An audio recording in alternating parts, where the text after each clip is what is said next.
let's be clear. No one owes you mourning, particularly not when the legacy that you are leaving behind is one of violence and harm and generally foolishness. I want to go more into that, but first let me rewind. Hey sunshine, I'm Dr. Donna Oriowo, sex and relationship therapist in the Washington, D.C. metro area. I like to say I help Black women feel free, fabulous, and F. Now, where it comes to mourning, I feel like this is a conversation that we are continually having as people who have complicated legacies, or rather just negative legacies, leave the earth. Right? I did a video like this around the UHC CEO death, Queen Elizabeth, as well as Kevin Samuels. And the point is this, that nobody owes you a mourning period, particularly when you have a legacy of violence. Let me give you an example. Jeanette McCurdy wrote a book, I'm Glad My Mom Died. That was the book. I'm going to put it on the screen somewhere here. And people called it thought-provoking. People thought it was raw and honest and was so provocative in sharing about the complexities that one may feel when someone has died. And I get that, right? There are some people who are right now in this moment feeling disenfranchised grief. Disenfranchised grief meaning that they feel like their grief is not being recognized or validated by other people because these other people had a different experience with this person. Usually it's complicated because of how a person died, but sometimes it's also complicated because of how a person lived. And this person Charlie lived to just say a bunch of nonsense. Whether or not he believed it is not my point, right? My point is simply this, right?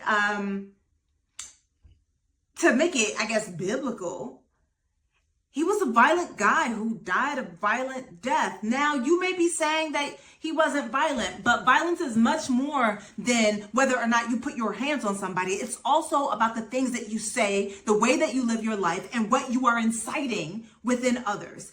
And let's be clear, he was anti-trans. He dismissed the calls for gun regulation, saying that some deaths were simply worth it. He said that women over 30 are not attractive. He attacked birth control. He thought that Black people were generally unqualified for whatever positions that they were in.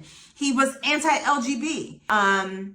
He also believed that empathy was a made-up new age term that was basically harming people. So this means that Black folk, folk of color, LGBTQIA folk, trans folk, empathetic people, those who were impacted by gun violence, women over the age of 30, those who want birth control or think that people should have access to birth control, etc., may have decided that they are not going to mourn this person's death and that they're not going to feel empathy because it would dishonor his memory. So don't you go having too much empathy. Now, if you are a person who is generally empathetic, who is thinking about his family and the fact that they're mourning him, understood. I can hear that. But also, let's also appreciate the fact that people aren't required to mourn and that this is not a lacking in a display of their humanity. It is actually a fullness of their humanity, that they're not necessarily celebrating his death, but they're simply not mourning his death. They are reminding us of the type of life he lived because this was part of his legacy.